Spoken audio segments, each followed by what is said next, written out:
Here we are. Hello, Richard. Sad day in Pittsburgh sports. Huge Pittsburgh sports and the whole country. It seems. Yeah, just really shocking, stunning news overnight, huh? Yeah, it's just so ironic. Now it's right now for everybody. It's 1 o'clock on Wednesday that we're taping this, Right. and I haven't heard anything. Have you? In terms of Franco Harris? Yeah, in terms of the cause. No, nothing. I haven't really been interested in the cause, just it's still stunning news to me that he died and it's 3 days before a big ceremony to honor him. It's I had heard overnight, kind of when I woke up this morning and confirmed with a couple people. Then I saw that Channel 4 had it right away this morning on their news, and it was just stunning to say the least. There's no other way to put it. I mean, it really is. Chelsea told me this morning on my way into the station, and that's what I said to her too. I said, "Come on, you're kidding. That can't be right." And that's why I'm so curious about why. Because it creates so many questions. How? Why? Is it irony? Is it just? I mean, bad luck. I mean, come on. The guy was about to memorialize himself in this city forever. Not that he already isn't, but a formal way by retiring his jersey.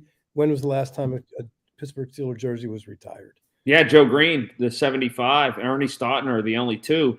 And that was kind of a heavy debate all week on our show, at least to this point. They chose Franco. It honored the 50th anniversary. You can make a case for Bradshaw. You can make a case for Webster. You can make a case for Blunt. You can make a case for Ham. And a lot of them, they chose Franco, I think largely, at least in part, maybe largely too, because of the symbolic nature of what he is, what he stood for, and how he turned the corner with the franchise. They had been a terrible franchise until that play. And then in 72, he makes that play. And then from there, it just, even though they lost the next week, it lifted them to a place they'd never been before. It did. And you're right. That was during his, and he was a rookie that year, I think, wasn't he? Yeah. The year of the Immaculate Reception. And went on to become part of 4 Super Bowls. Yeah, big part of 4 Super Bowls in a time in which there was, and I think a lot of people don't realize this, and maybe they'd be finding out the first time, especially the younger crowd listening to us here. But it was a brutality-driven league in that you ran the football a lot more. You ran it between the tackles. It wasn't glitz and glamour and all fun on the outside and throw it 45 times. There was a lot of trapping, a lot of pulling, a lot of 3 yards in a cloud of dust and knock your head off. Oh, yeah. John Kolb. Remember John Kolb? Yeah. I mean, you had John Kolb. And then Mansfield was the center on that first team. Webster wasn't there yet. Yeah, yeah. And they were all – and those guys were so tough. No matter what the weather was, you were considered a sissy if you wore long sleeves. Their shirts were all cut off up at the top of the shoulder pads, and these guys were brutes, man. You're right. They ran between the tackles. They did not – it wasn't anything fancy. They just ran that football. Rocky Blyer, Franco Harris. It did change this city. I mean, you can see that when you just fly into the city and you come down to the tram. Well, one thing I think you could speak to. Can I ask you a question and you can go with it maybe? Sure. Because I just turned 46 the other day. So I was alive during the end of it, but I don't remember it, Yeah. I read, but I can read history and I could talk to people. And the best way to find out history is to talk to people. You live this, though. The way that the steel industry was dying and falling off, and the one rallying point that people had was the Steelers. And the way that people, no matter if you were rich, if you were poor, and many people didn't have much money in this town because the industry had started to fall with U.S. Steel and moving and shutting down and layoffs. Sunday at 1 o'clock, everybody looked forward to that game, and it was kind of like a beacon and a bright spot in all that was happening with industry around here. And it was a rallying point. Became more so in the 80s, but even at that point in the 70s, like the Steelers were even more, I want to say, than they are now, such a bonding agent and a rallying point. See, I might disagree with you a little bit about part 2 of that. Part 1 of that is yes, 100%. I don't think it's an error, though. I think I still believe it's the same as it is now. I do believe we use it in this city. It is who we are, and I think that it does go back to that because I don't really remember anything before Franco Harris. I don't. Franco Harris really turned the light switch on, and I got you by what, 15, 19? So I'm plus 15. So, But you're better looking, so it's only like 3 or 4 people think. yeah, nobody that I know thinks. But so, you know, and I don't think that it is that different now. We get more frustrated. I think we're more frustrated now than we were then. We were used to losing back then. But I don't remember anything before Franco. Franco really was the switch that turned on for me. And then it was all of them. It was Mike Kruzik and I used to go out and hang out together. Do you remember him? Oh, yeah. Well, Yeah. fans were different too. There wasn't social media. You actually had to socialize and get together. There wasn't texting. There wasn't answering machines. You had, if you wanted to talk to somebody, they had to answer the phone. Yeah. So our interpersonal communication was so much different in that it was point to point, person to person, was truly the only way to talk to somebody unless you carried on a long phone conversation. That's true. I mean, it was so different. And I remember Jack Lambert, you know, got in the fight in Market Square. The Steelers were such an integral part of our community, and Franco really, really did pull all of that together because he gave us something to root for. We always liked the Steelers, but now we started to like the Steelers because we actually could win, and he was that guy. And you know, beyond that, I mean, I know Franco. I knew Franco. I know his son, and I mean, he's such an ambassador for the city.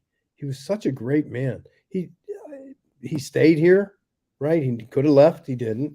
Penn State grad. You know, he just did such wonderful things for the city. And on the pre-eve of, you know, the greatest honors that he could receive, retiring his jersey. It's the celebration of the Immaculate Reception. I think that was 2 days ago, right? Yeah. And so, you know, 50 years, this man changed our lives, and he was a good man. And it's very sad to see this happen. Yeah, it is. It's just stunning. It's incredible. And you think too, there aren't a lot of people even locally, and he was more than just a local celebrity. He was somebody nationally known that you would see. Yeah. You've really reached big time status when you don't have to use your last name. If you just said Franco, you knew who he was, and not just in football circles. You know, if you just said Franco in this town, that's it. And people, there was instant recognizability. I'm just at a loss for, you know, the sudden fleeting nature of life. You know, he was on KDKA yesterday talking about the celebration, which is wild to me. Well, that's kind of the other part of that. As I was driving in this morning, you know, thinking, you talk about the fleeting point of life, and it just really points to your mortality. So it makes you think and go, wait, what? 72? That's not that old. You know, my goodness, you know, how do I live my life? If I've got X amount of years left to live, you know, 30, 20, 10, even 40, whatever it is. I mean, there's definitely an end point, you know, so it makes you look at where you are now and what that end point might be, and how do you want to change your life to make the most of it. Franco was a good guy. I didn't know. I will say this. I did not know he was married.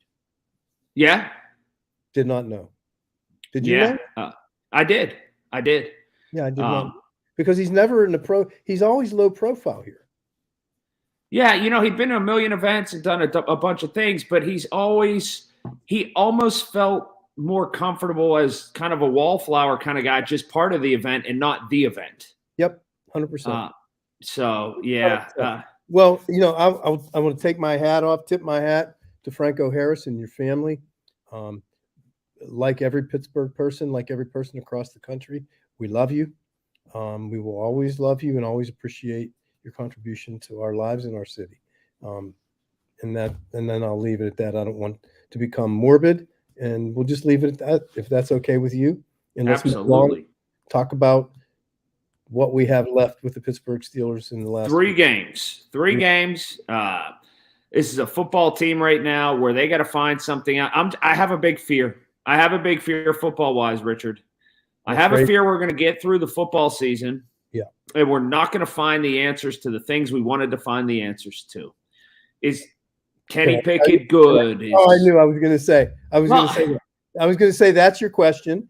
Your other question is Matt Canada now not going to be gone? Right? Right. Like, we're going to get through the end of the season, and it's going to be one big holding pattern whenever this was supposed to be a proving ground season. I have a gigantic fear of this. I have the same one. Because we're resistant to change. And, the one thing you will see the offensive line starting to come together a little bit, right? And I think we still have a need there. And I think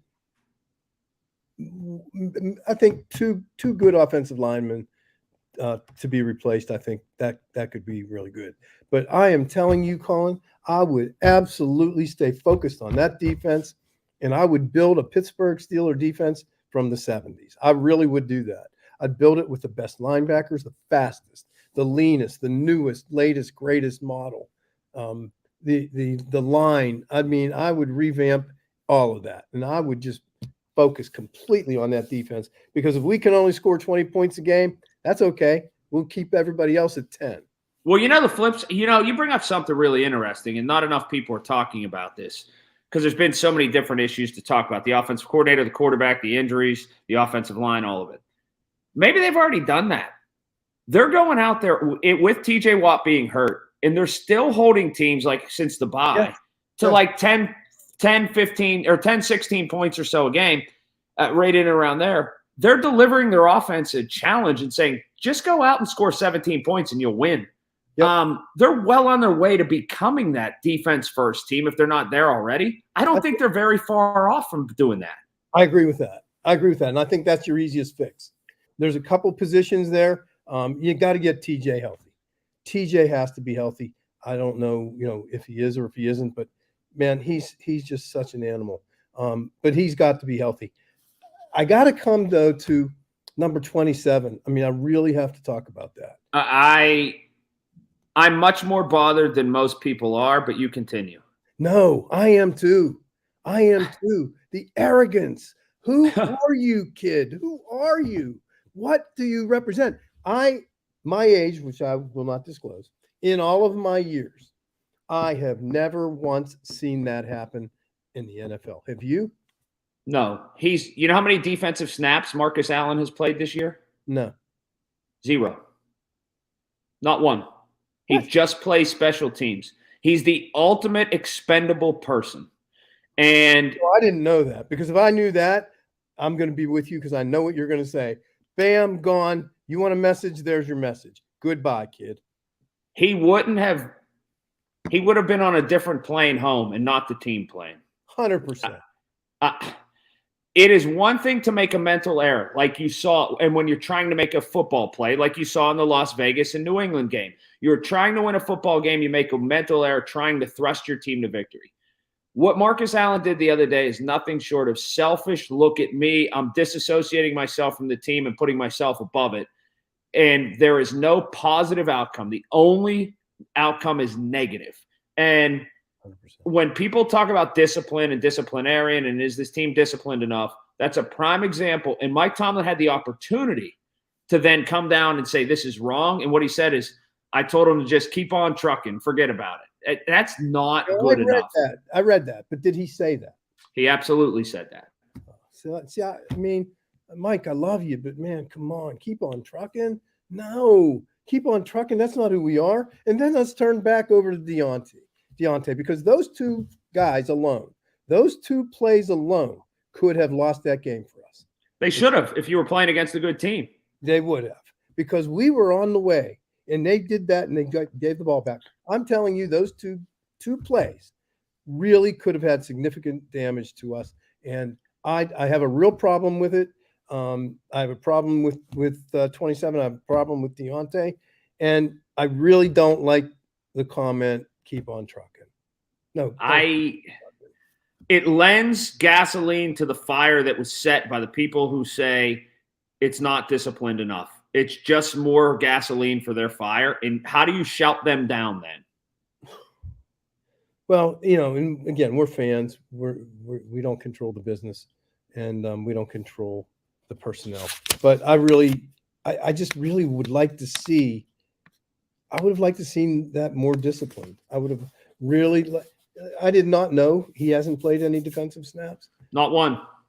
but that just really makes him so much more expendable. Yes. I don't know. It's wrong, and I don't know how you build a team.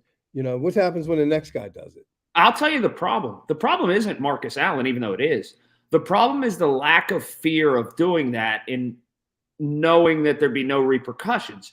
If you do that, now granted his team just frittered away a game, no one who plays for the New England Patriots would it cross their mind to do that because they'd know they'd be out of a job as soon as they walked off the field that day.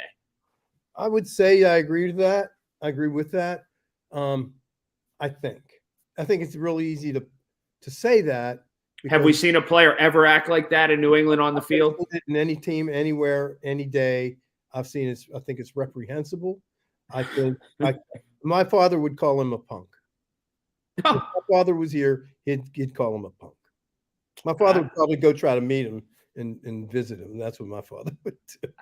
It astonished me. I've never seen it. It was the change of a quarter.